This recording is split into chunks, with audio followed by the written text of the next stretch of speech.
Next question is features of economic policy pursued till 1991 कि हमारी economic policy के क्या फ़ीचर्स थे जो 1991 से पहले तक फॉलो होती थी। ठीक है, 1991 में एक रिफॉर्म आया, एलपीजी का reform, so things totally changed after that. But 1991 से पहले एक कंजर्वेटिव इकोनॉमिक पॉलिसी फॉलो होती थी। उसके फीचर्स हम लोग रीड करते हैं। First one is reliance on public sector. जो हमारी इकोनॉमी थी उसमें हम ज़्यादा से ज़्यादा पब्लिक सेक्टर पे डिपेंड करते थे। पब्लिक सेक्टर पे डिपेंड करने का मतलब है कि आप गवर्नमेंट सेक्टर एक बहुत मेजर सेक्टर था ड्यूरिंग दैट टाइम। ठीक है, 17 इंडस्ट्रीज़ को रिज़र्व किया गया था for only and only public sector. मतलब इन इंडस्ट्रीज़ में, इन 17 इंडस्ट्रीज़ में प्राइवेट सेक्टर काम नहीं कर सकता। 12 industries were year marked for private sectors, तो 12 इंडस्ट्रीज़ रह गई थी प्राइवेट सेक्टर के लिए। और अगेन प्राइवेट सेक्टर के पैर और बांध दिए गए। कैसे बांध दिए गए? बिकॉज अगर उनको इन इंडस्ट्रीज़ में भी एंटर करना तो भी उनको लाइसेंस लेना ज़रूरी होता था, रजिस्ट्रेशन लेना ज़रूरी होता था, which was a very lengthy process. ठीक है, और ये क्यों किया गया? क्यों पब्लिक सेक्टर को अच्छा खासा रोल दिया गया और प्राइवेट सेक्टर को रिस्ट्रिक्ट किया गया?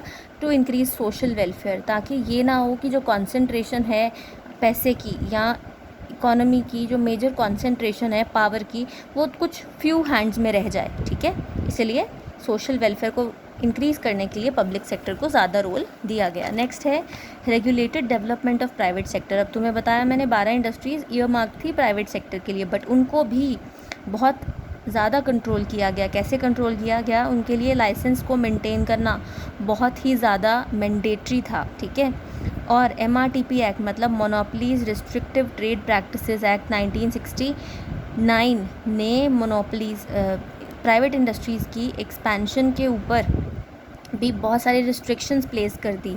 ठीक है, और ये क्यों किया गया? ताकि सोशल वेलफेयर को मैक्सिमाइज़ किया जा सके। Next, protection of small scale industry. 1991 की पॉलिसी, 1991 से पहले की जो पॉलिसीज़ थी इंडस्ट्रियल पॉलिसी, उसमें स्मॉल स्केल इंडस्ट्री को प्रोटेक्शन प्रोवाइड की गई। ठीक है, दे वर ऑफर्ड प्रोटेक्शन। कुछ ऐसे एरियाज़ थे जो टोटली रिजर्व्ड थे कि वहाँ पे स्मॉल स्केल इंडस्ट्री ही सेटअप हो सकती है। Then financial institutions were developed to cater to the needs of small scale industry. कुछ ऐसे बैंक्स बनाए गए जो कि सिर्फ और सिर्फ स्मॉल स्केल इंडस्ट्री को ही कैटर करते थे। ठीक है, उनकी नीड्स को कैटर करते थे, उनको लोन्स देते थे। Next, development of heavy industry.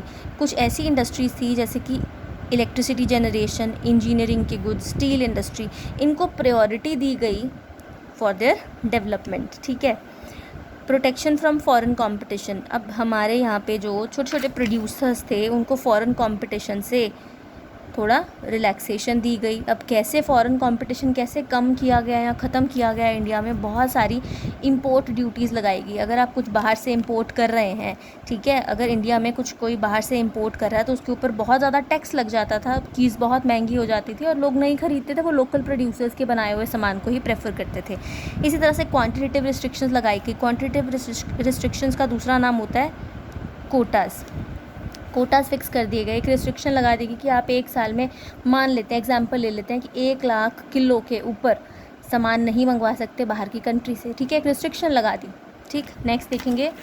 Next point है इंपोर्ट सब्स्टिट्यूशन। इंपोर्ट सब्स्टिट्यूशन का मतलब होता है वो गुड्स जो आप बाहर से मंगवा रहे हैं, इंपोर्ट कर रहे हैं, आप उनको डोमेस्टिकली बनाना शुरू कर दो, उनको प्रोड्यूस करना शुरू कर दो, जिससे आपकी जो फ़ॉरेन एक्सचेंज है वो सेव हो गया। आप अगर बाहर से मंगवाओगे, इंपोर्ट्स करोगे, तो ऑब्वियसली आप फ़ॉरेन एक्सचेंज को यूज़ करेंगे। अब आप बाहर से नहीं मंगवा रहे हैं, उसको डोमेस्टिकली प्रोड्यूस कर रहे हैं, तो जो भी इनकम बचेगी वो आपके डोमेस्टिक प्रोड्यूसर्स को ही जाएगी। नेक्स्ट देखेंगे रिस्ट्रिक्शन ऑन फॉरेन कैपिटल। अब फॉरेन कैपिटल का यहाँ पे बेटा मतलब है फॉरेन डायरेक्ट इन्वेस्टमेंट, FDI। ठीक है, अब जब भी कोई बाहर की कंट्री से इंडिया के अंदर FDI करता है, यानी कि फॉरेन डायरेक्ट इन्वेस्टमेंट करता है, तो उसका कंट्रोल आ जाता है उस इंडस्ट्री के ऊपर। अब उस टाइम पे बिकॉज इंडिया ने ताज़ी चोट खाई थी, ठीक है, ब्रिटिशर्स ने हमें कितने 200 साल तक रूल किया, तो इसलिए हम लोग नहीं चाहते थे कि कोई फॉरेन इंडस्ट्री या कोई फॉरेन कंट्री दोबारा से हमारे यहाँ पे आके हमें कंट्रोल करे, तो हम बचना चाहते थे उनसे। इसीलिए FDI के ऊपर रोक लगाई गई। ठीक है, FDI मतलब कोई भी इन्वेस्ट नहीं कर सकता था, कोई बाहर की कंट्री या कोई बाहर की कंपनी आके इंडिया में इन्वेस्ट नहीं कर सकती थी, उसके ऊपर लगाया गया रिस्ट्रिक्शन वॉज बाय फेरा act, foreign exchange regulation act ने लोगों के ऊपर फॉरेन इन्वेस्टमेंट के ऊपर रोक लगाई। ठीक है, हम लोन्स लेना प्रेफर करते थे पर उनसे इन्वेस्टमेंट नहीं करवाते थे भाई इंडिया के अंदर। ठीक है, नेक्स्ट देखेंगे सेंट्रलाइज प्लानिंग। सेंट्रलाइज प्लानिंग होती है भाई जब गवर्नमेंट एक सोल अथॉरिटी है प्लानिंग करने के लिए। 5 ईयर प्लान्स जो हैं वो आपका प्लानिंग कमीशन ही बनाता था उस टाइम पे, ठीक है। प्लानिंग कमीशन एक गवर्नमेंट बॉडी थी। That's all for today, thank you.